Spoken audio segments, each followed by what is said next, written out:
Hello, grade 12s. Welcome to today's lesson. It's Economics with Ms. Piwe. We are still looking at the public sector. On our previous lesson, we looked at the objectives of the public sector. And in today's lesson, we are going to focus on the fiscal policy. How can the government use the fiscal policy positively in the public sector? But also we're going to look at some of the failures of the public sector. So that is today's lesson. So make sure that you've got your writing pad, you've got your pen, you are ready to take down notes and as we go through today's lesson. So let's do this. So we're looking at the public sector. Just to recap, we know that this is also called the state or the government. Okay. All right, so that terminology is important, and we know that their main objective is to provide public goods, but they do also have economic objectives, particularly in this lesson that we'll be looking at the fiscal policy, how they can use the fiscal policy to achieve these objectives. So let's get right into it. So we're going to be looking at the fiscal policy, like I said. So what is a fiscal policy? So remember, earlier on in our other lessons or in our previous lessons, we looked at the fiscal policy and the monetary policy. And we said these two instruments can be used by government to intervene or to try and influence the business cycles. So when we looked at the business cycles, I'm just going to make a rough sketch over here. So we said we look at the upswing and we look at the downswing as well. And then we said over there, that will be our peak.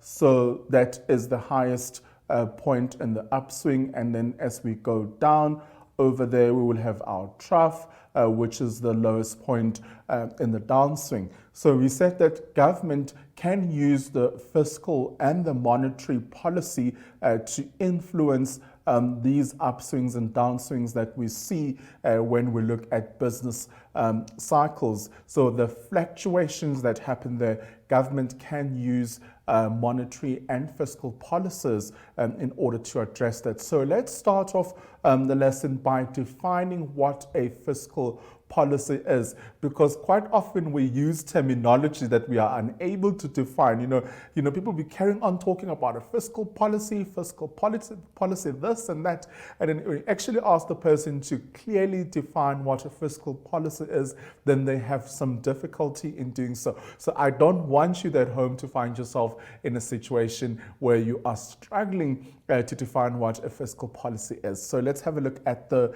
definition. So we know that a fiscal policy can be defined as the action taken by government in respect of taxation, government spending, and borrowing in order to influence economic activity. So there are a couple of things that are mentioned in that definition. So let's unpack them a bit. So we know it's all about action. So action needs to be taken first. Okay. So government will act in order to influence taxation, government spending, borrowing, and also that in return will influence economic activity. So we spoke about taxation in our previous lesson where we looked at a progressive tax system that the higher earners pay more tax. When we looked at budgets, we looked at spending. But borrowing also comes in when we look at interest rates and repo rates.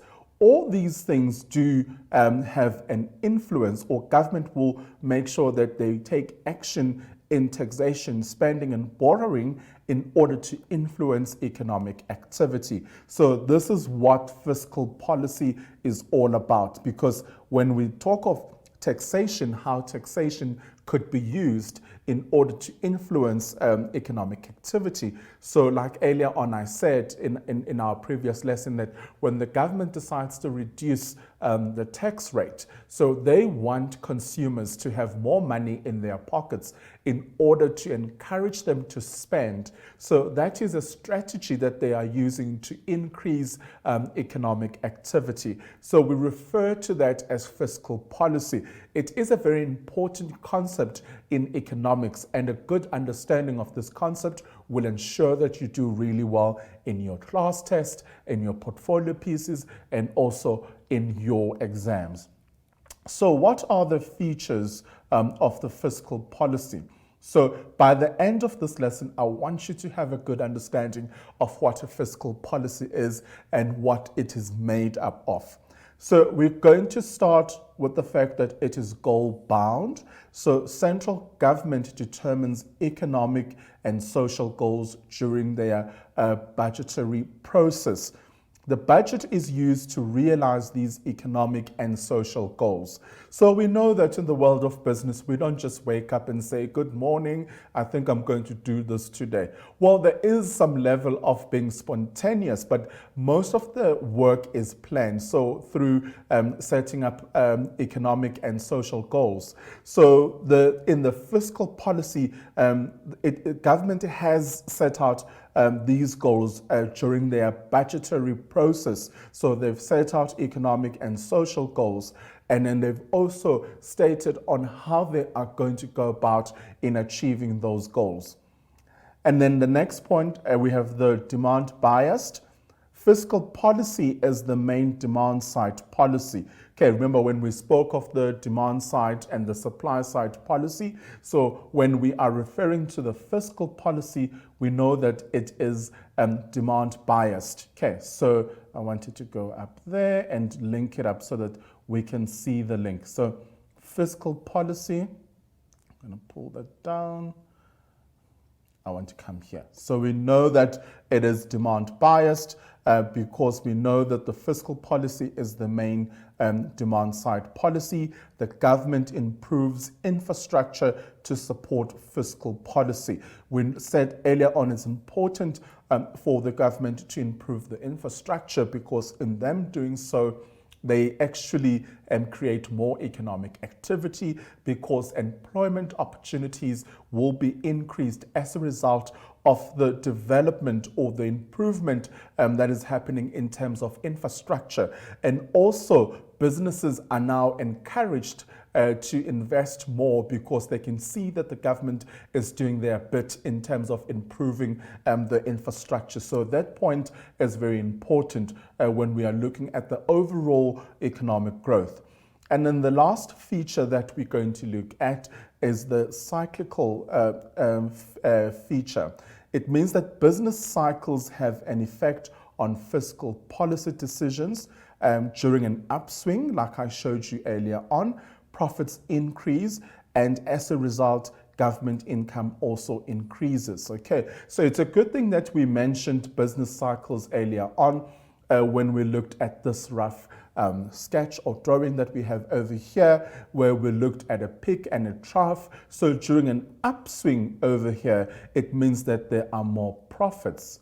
Okay, so that's a good thing because then that will mean that the government is now getting more income as well because of all the profits that have been incurred during an upswing. So there is a relationship between the fiscal policy and the business cycles because it's all about those fluctuations, and most importantly we get to look at what is causing those fluctuations to take place and how they can be managed using the fiscal policy. And we also know that the fiscal policy is very demand biased and also it's goal bound because it looks at economic and social goals as well. Okay, so off to a good start. So we got introduced to some interesting terminology in terms of the fiscal policy and what it entails. And also we've also managed to link it up to the business cycles because we know that during an upswing, there would be an increase in profits. And as a result, government income will also be increased because of the upswing that's happening in the business cycle. Right, then we're going to move on and we're going to look at the composition of the fiscal policy. So instruments of fiscal policy are taxation and government spending. So when we look at instruments that we can use to measure or to benchmark and see if goals have been achieved or not, that can be done through taxation and government spending as well. So when income and expenditure are equal, a balanced budget is then received or achieved. So where you have your income and your expenditure and they are equal, so we call that a balanced budget. So that's the ideal situation, because we're not ending up with a deficit or a surplus, but we have a balance between our income and our expenditure. But this is not always possible when you are doing budgeting. In most cases, we end up with a deficit, but a surplus or a balance would be ideal, depending on the context and also what we are wanting to achieve in terms of economic objectives.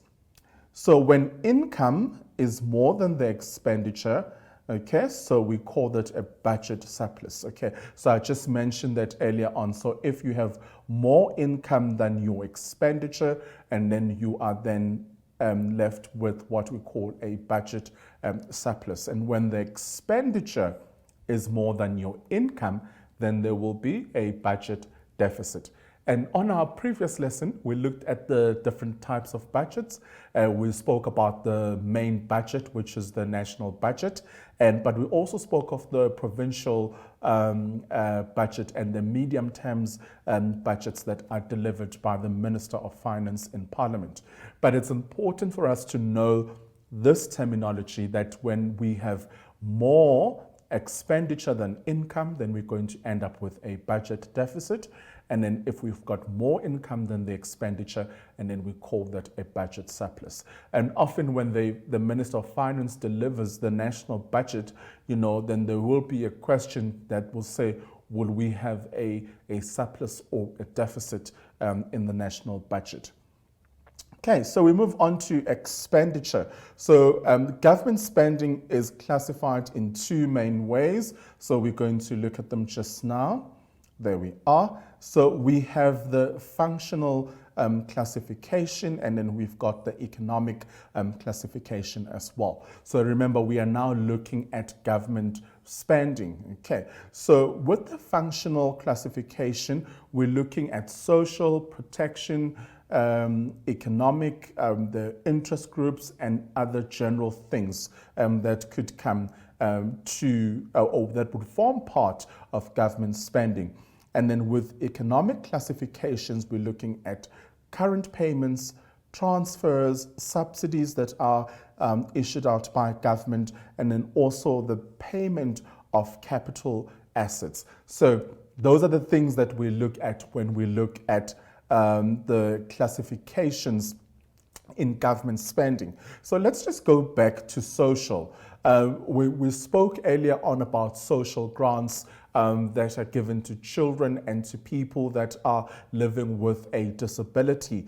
So government is responsible for ensuring that those people are taken care of. The elderly as well receive a social grant that they use to purchase consumer goods, and also the basics that they need in order to survive. So that will be part of the social aspect when we look at functional classification.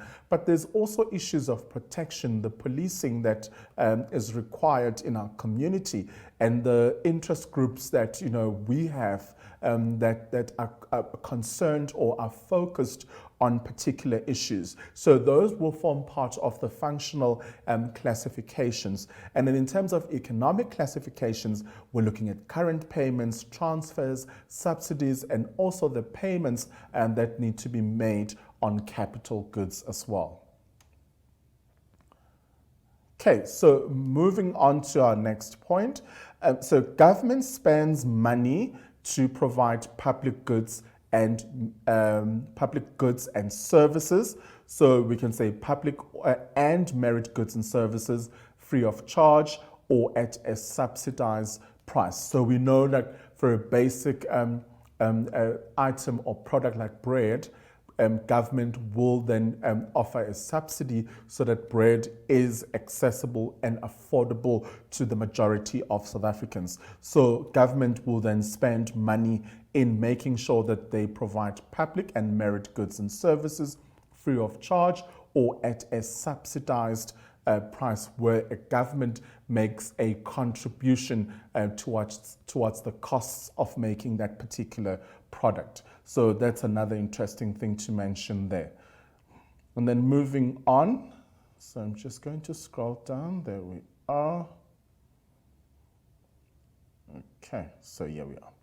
Great. So we're looking at what the government spends its money on. So we know it's public goods and merit goods as well, and that includes services as well, and also to pay interest on government debt, because we know sometimes they take out loans, so that needs to be paid, and to redistribute income. In our previous lesson, we spoke about the importance of looking at the redistribution of income, and then we know that the government has a macroeconomic strategy gear that they use that looks at growth, employment, and the redistribution of income. So those are important issues that we need to engage with and interact with as students who are studying economics, looking at the importance of the redistribution of income, and also looking at the interest that the government pays, and lastly, things that they can do to influence the aggregate demand and supply. So all these things can be done by using the fiscal policy. So the fiscal policy will ensure that the government is in a position to influence the business cycles, and we know that it is demand biased, and so a government can use it to influence economic activities, and also when there's more economic activities, then that will result in economic growth as well. So it does play a very important role in terms of economic growth and development, and hence it is important for us to know what it is and the features of the fiscal policy itself and the composition of the fiscal policy. All right, before we continue, we are going to take a short break, and I will see you right after this.